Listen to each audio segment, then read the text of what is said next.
Today is April 26, 2000. I'm Karen Herman with the Archive of American Television, and we are interviewing William Asher in La Quinta, California, and this is part 2.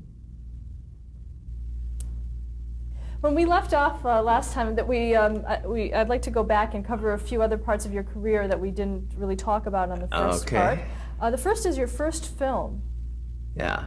That was Leather Gloves? Leather Gloves, yeah. That was the first film with Cameron Mitchell and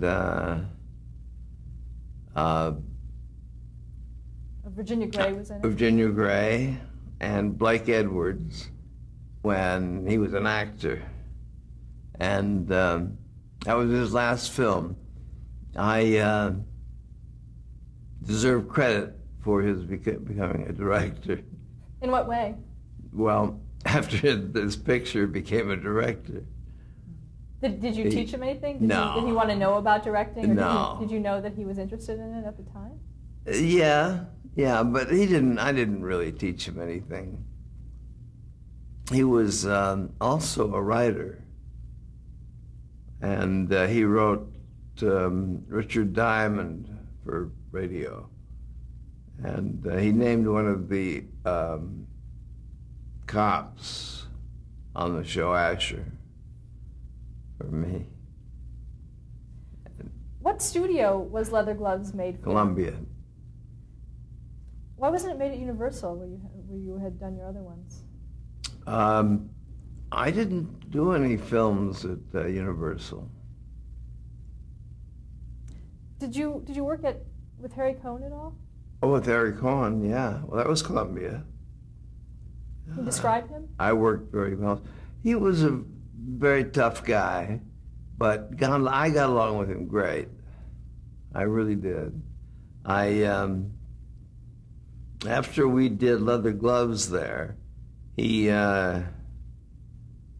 didn't put us under contract, but he kept us on a weekly basis, and I made the mistake. In those days, what they did was they had writers and directors kind of under contract, and they developed the material more so than you would.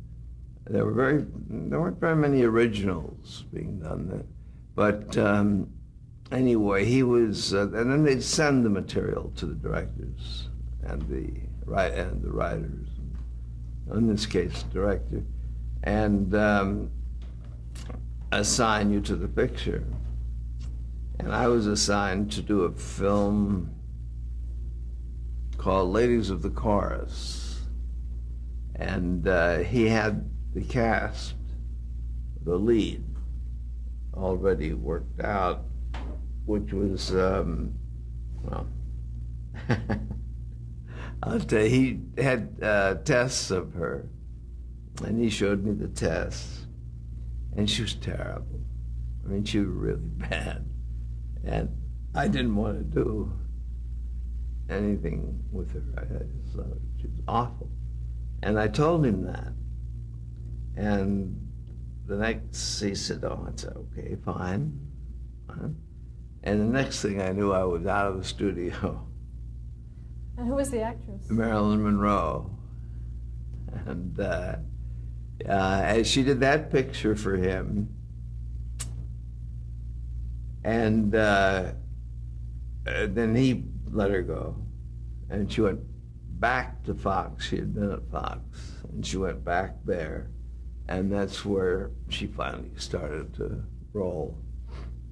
Now, your collaborator on Leather Gloves was Richard Quine. Richard Quine, Can you tell me about him? He was a actor, and he wanted to get into directing. He was married to Susan Peters, who was an actress who inflicted a gunshot wound when they were hunting together. And it was the game wardens came around, and they threw their guns into the weeds, and went on as if they were hikers. And when they came back, Susan reached in to get a gun, and she pulled it out, and so doing it, tripped the trigger, and she was shot and paralyzed. And she was a great gal, and at the time she was under contract to MGM, but then they let her go, and they were married, she and Rich Dick, and we started on a screenplay that became Leather Gloves, and I was living with them, and the film itself was finally credited to and written by John Fante. No, not John Fante. Brown Holmes. And Brownie had written the first draft, which Dick and I rewrote, and but we didn't take a credit on it. And actually, we had producer-director credits, so we didn't take credit, but the picture did very well. It was quite successful. Did you want to continue producing feature films? And directing, yeah. Primarily directing. Well, yes. We also, we've talked a lot about your television career, but there's a few shows that we skipped over in the last one, so I'd like to go back a little bit. You worked on the Colgate Comedy Hour. Oh, yeah. That was, I did the summer Colgate Hour. Martin Lewis did the regular season, and I did the summer show. And we had Sammy Davis Jr. on it every week. Can you describe him for us at that time? It was Sammy? Yeah. It was great. Well, it was still Sammy Davis, and the, I forget, but his family was credited, and they worked with him. And he did his solo spots as well. It was just before he went on his own. And he was great. He was wonderful. We had a hard time with that because at that time, black people weren't permitted to work with white people. And so we had to position everything so the black people had their own segments. And it was awful. It was really terrible. Did this come from the network? Yeah. Do you remember any specific examples where that came into play? Well, with Sammy, we had a guest, Dorothy Lamour, and in her contract she had it written that Sammy couldn't be in the same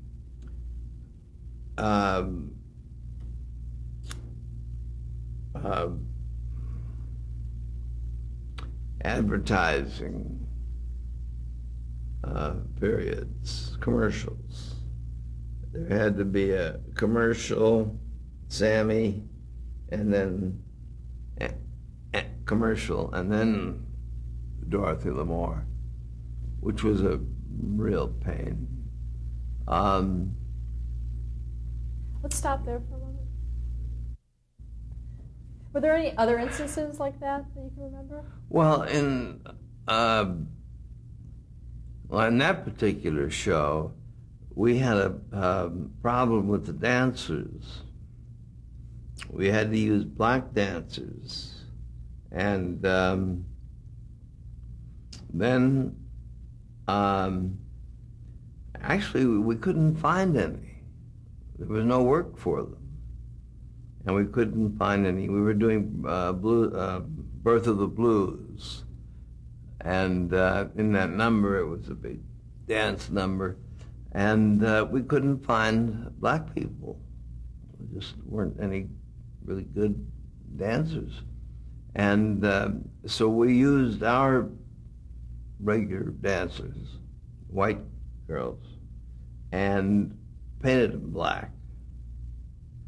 And the network took exception to that, and because it was mixing a black man with a white person, even though that person was in blackface. So we had to, and this was all in the course of 2 days, and we had to get rid of the white girls and go back, get the black girls, and as many as we could find, and did the number with the black girl. We rehearsed it and did numbers with the black girls, and that was okay. It was awful. How did Sammy Davis Jr. react to all this? Was he? Well, he was used to it. I mean, you know, in those days, you could work in a hotel in the dining room and not live in the hotel. You could work in a nightclub and not have dinner there. You were, I mean, even Pancho Gonzalez, who was a friend of mine, when he won the U.S. Open, he was not allowed in the club area of the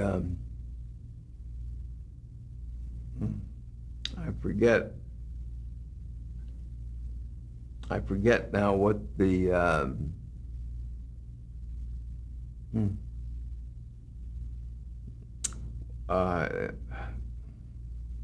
it was played at a tennis club in New York, and I cannot remember the tennis club. This was before the stadium was built, but that was the rule, even for a Mexican. Do you remember any other guests on Colgate Comedy Hour that you worked with?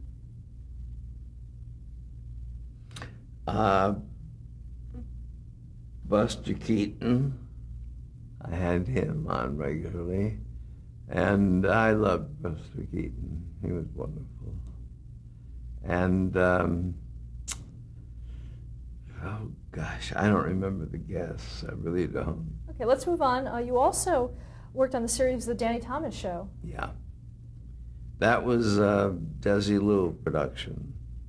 And I did that show as, as part of the Desilu company.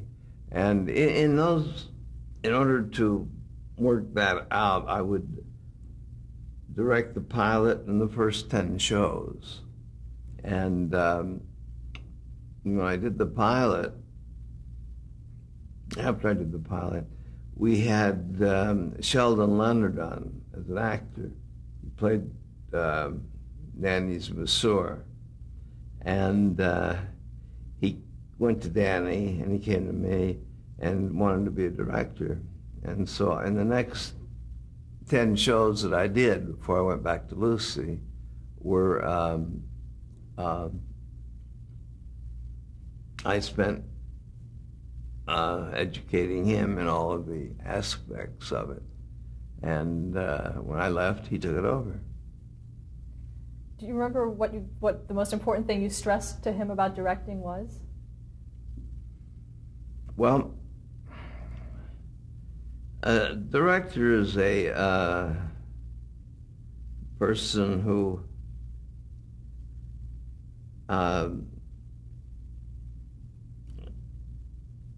there are two major things.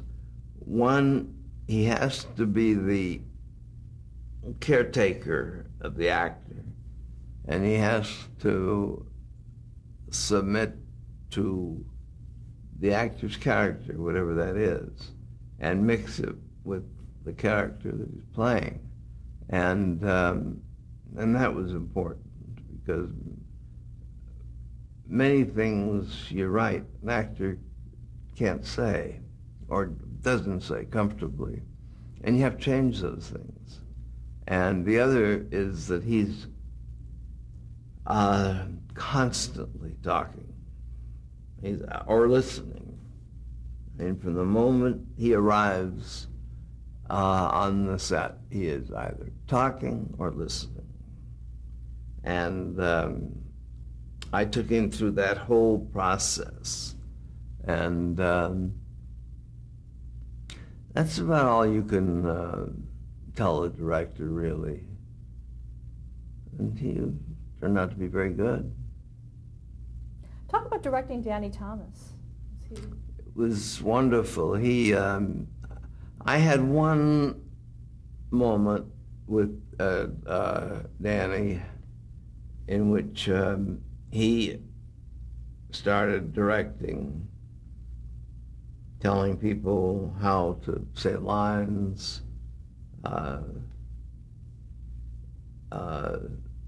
interfering a lot. And so I stopped everything and then walked outside the stage with him around it once. And I told him that if he wanted to be the director, then he should direct it. But if not, then he's got to let me direct it. And he just not to do that anymore. If he has any suggestions, offer them. And I'll either agree or not agree. And he became very, very humble after that, and very easy to work with. And other than that, I had no trouble with him. He was wonderful. Do you have any memories of making the pilot? Anything interesting? Well, that was on the pilot, and was the main problem that we had. But other than that, everything went fine. Jean Hagen was the wife, and she was wonderful. But second season, she developed problems, and she dropped out of it. And that's when... It was Marjorie Lord. Marjorie Lord took over, right? And she was fine, okay. But Jean was wonderful. Another series you worked on was December Bride. Yeah.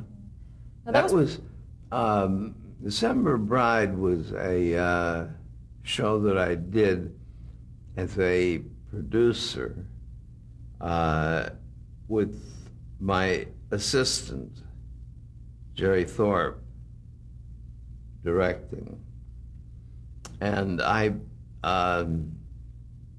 sort of guided him through the show, and then I think he just stayed with it after when it sold. He stayed right with it. Now, what were your duties as a producer?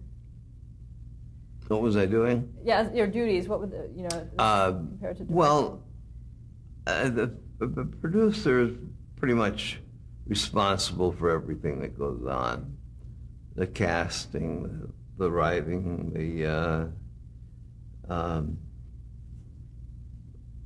the whole involvement of everybody and their relationships. And in this case, I was also watching and helping Jerry.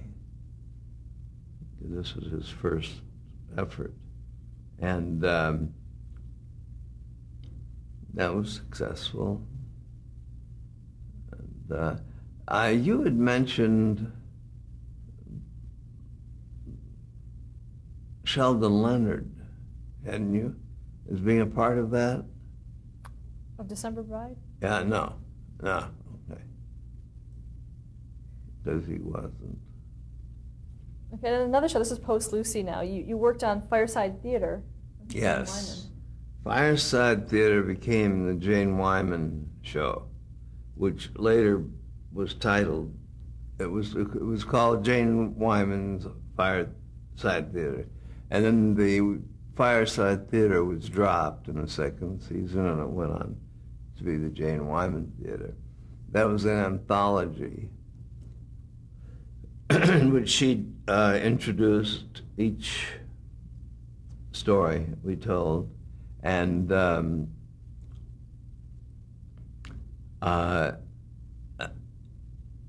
acted in one out of every three she starred in, and I would hire directors, because producing and directing a television series is very tough.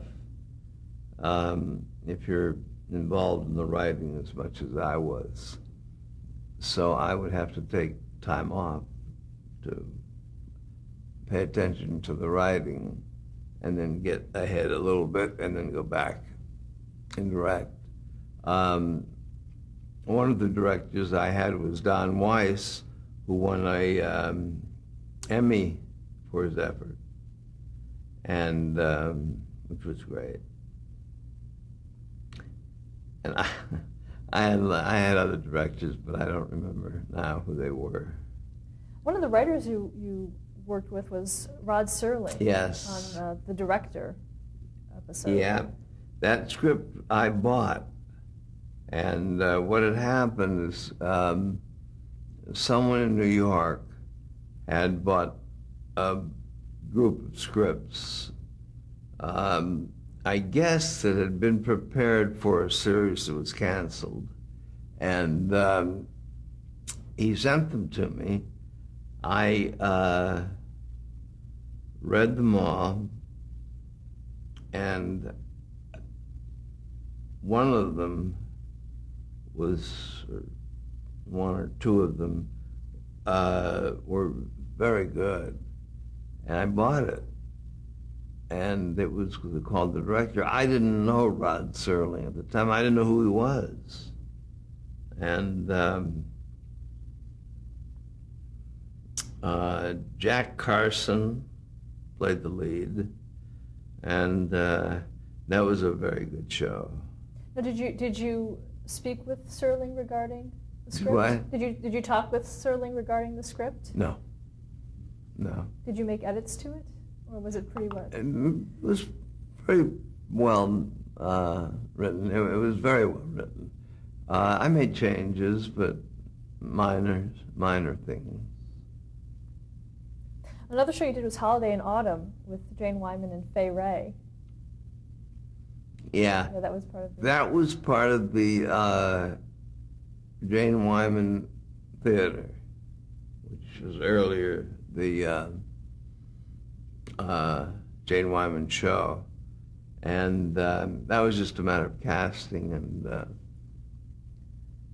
then you did another one with Ozzie Nelson. Yeah, Ozzie Nelson came in as a director on one of the shows. No, I'm sorry. He came in as an actor. Yeah, he came in, Ozzie Nelson came in as an actor, and he was fine to work with. I directed the show, and he was he was a little, he had a little bit of an ego problem. He was, he had his own show, which I think was over by then. And he had been doing that for a long time, and he was used to being in charge in that way. And he was a bit of a problem. I had to sit on him a little bit. Well, some other actors you worked with, Lee Marvin? Yeah. I don't remember what I did with him. Also with Fireside Theater. He was he a guest? Yeah. Lee Marvin was... Carolyn Jones? Who? Carolyn Jones. Carolyn Jones, yeah. Yeah. Yeah, they were fine. They were very good people.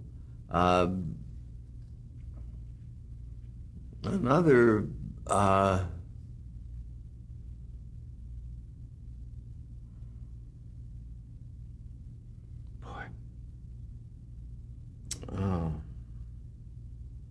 Senior moments. Okay, let's move on to another show that you worked on, which was the Dinah Shore Show. Yeah, that was, I enjoyed that very much. I think of it, Jack Carson. I did a pilot with Jack Carson. I don't remember the title of it now, but it didn't sell. And it was early on. It was back in the days before I Love Lucy. And I don't know, I interject that only because I remember the name now. And so when I brought him on Jane Wyman, it was based on our past experience. And but you mentioned the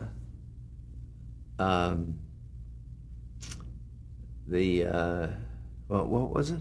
Oh, the Dinah Shore. Oh, Dinah Shore. Well, of course, that was a great experience. She was wonderful. Talk about directing her. Well, it was hard. It's very difficult to direct someone in which the show is named after her or him.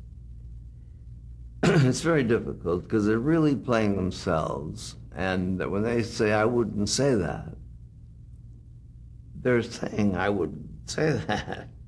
Where as an actor playing a character would say that. And so, yeah, I would just, whenever that came up, I would accommodate it. And we did comedy sketches, and she sang. We ran into the color problem on that, too. And I went to NBC, and I wanted to use, oh, golly. She was a religious singer, black. Boy, I don't remember the name now, but I finally got permission to use her in the show, and but only alone, do a solo, not with Dinah. And they got over that, and then I had her in another show in which she worked with Dinah. They did a duet. And gradually, that's kind of how all that was broken down. Let's stop there to change the tape. Hmm?